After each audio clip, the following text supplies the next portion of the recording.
Hey, this is Frank Vento. It's July 8th, 2021.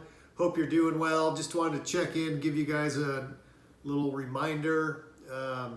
If you've owned your house for quite some time or you're thinking about buying a house, obviously the California wildfires last year had a big impact on the insurance companies, and they're kind of redrawing their boundaries of what's a fire zone and what's not a fire zone.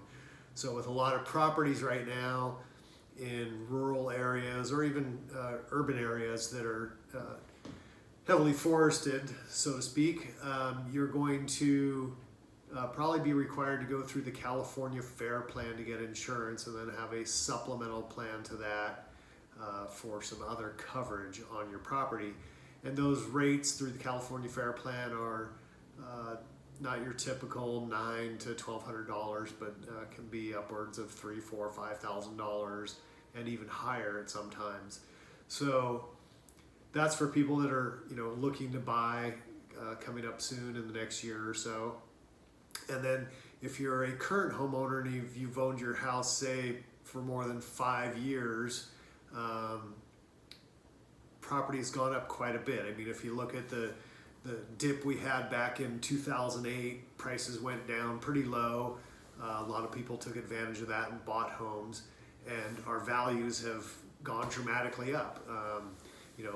Doubled, sometimes even tripled in value, depending on what the condition of the property was when it was bought and what it looks like now. So with that being taken into consideration, just the increase in value, and then the other thing is we're seeing inflation right now, and material supply chain is kind of just all jacked up from COVID.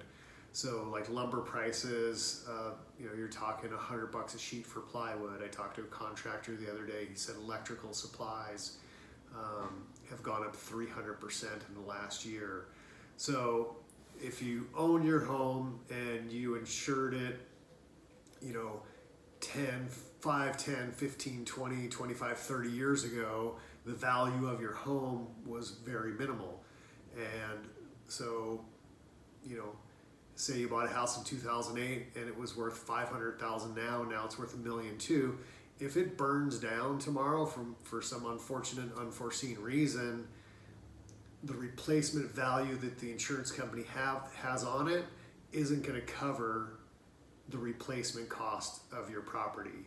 So I would suggest is, drag your policy out, or if you don't know where it's at, give your insurance agent a call and say, hey, let's look at this. Let's see what the replacement value of my house is. And the other two questions you want to ask of your insurance agents is what the dollar per square foot replacement is, because insurance companies like to use averages. So when they do a state average, that includes Bakersfield, Redding, and locally here in San Mateo County, and labor rates are completely different in those areas. So you might be looking at $175, $225, $275 a square foot for replacement value of construction, where here in San Mateo County and probably the immediate 9 Bay Area counties, you're looking more to $400 to $500 a square foot. So you want to make sure that gap is covered.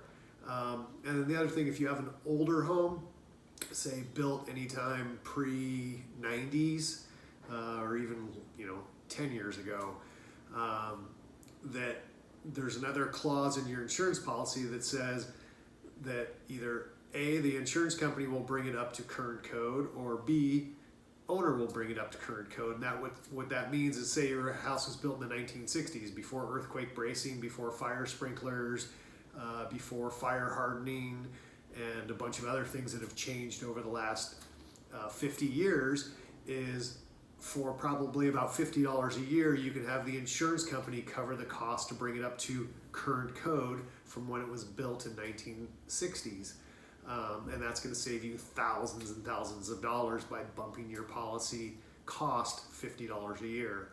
So just want to share those things with you. If you don't have an insurance agent, or you forgot who the guy is, or you want to get another quote, Intero now through Berkshire Hathaway has home insurance services. You may have seen some of their commercials on TV recently.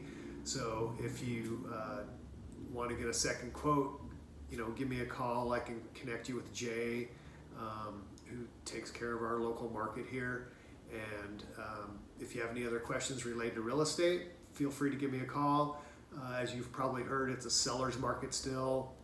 Interest rates are super low.